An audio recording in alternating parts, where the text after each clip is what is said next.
என்ன இப்படி இந்த கோலத்துல வந்து நிக்கிற? நான் இனிமே இப்படிதான்யா இருக்கணும்.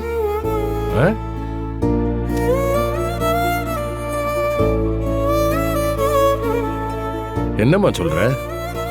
நேத்து வரைக்கும் வேணா நான் இந்த வீட்டோட மருமகளா இருந்திருக்கலாம்.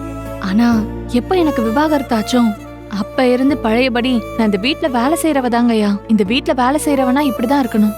மலரு, உன்னை யார் இந்த வீட்டுல வேலை செய்யறவன்னு சொன்னது?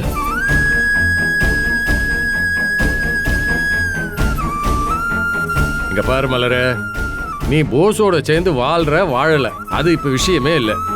நீ என்னைக்கு முதல்ல இந்த வீட்டுக்கு வாக்கப்பட்டு வந்தியோ அன்னையில இருந்து நீ இந்த வீட்டோட மருமகனே. நீ போஸோட சேர்ந்து வாழலனாலும் உனக்கும் அவனுக்கும் விவாகரத்து ஆனாலும் நீ இந்த வீட்டோட மருமகனே. என்ன மோகனா இது? இல்லங்க, மலர் இப்படி வந்து நின்னுகிட்டு இருக்கா, நீயும் பார்த்துட்டு எதுவும் பேசாம நின்னுகிட்டு இருக்க.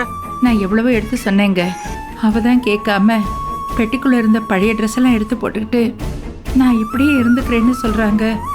இது தப்பு மலரு, தப்பு. நீ இப்படி பண்றது என்ன அசிங்கப்படுத்துறதுக்கு சமம். ஐயோ ஐயா, நான் அப்படிலாம் நினைச்சு எதுவுமே பண்ணலங்கய்யா. நீ அப்படி நினைக்கலனா எப்பவும் நீ எந்த மாதிரி துணி உடுத்துவியோ அந்த மாதிரி நல்ல துணியை உடுத்தி இந்த வீட்டு மருமகளா எப்பவும் நல்லபடியா இருக்கணும். இது என்னுடைய வாக்கு, சொல்லிவிட்டேன். போ, போய் துணியை மாத்திட்டு வா, போ. இரு,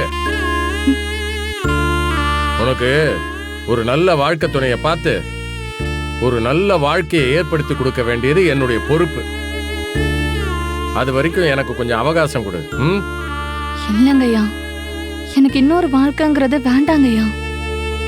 நீ இந்த வீட்டோட மருமகன் இப்ப சொன்னீங்கல்ல, இந்த பெருமையோடயே இப்படியே வாழ்ந்து நான் செத்துறேங்கய்யா.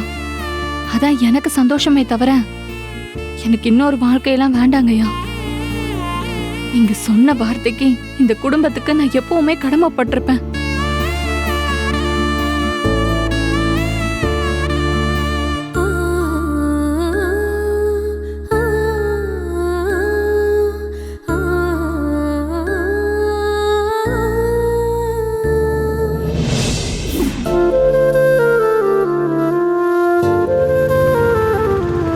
நேரா போய் அங்க நிப்பாட்டுங்கண்ணே.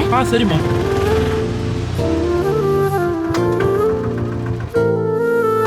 அண்ணா கொஞ்சம் இருங்க, நான் போய் என் மகளை கூட்டிட்டு வந்துடுறேன். என் வசந்தியே, அம்மா வாடி செல்ல பாண்டி பொண்டாட்டி, வாடி.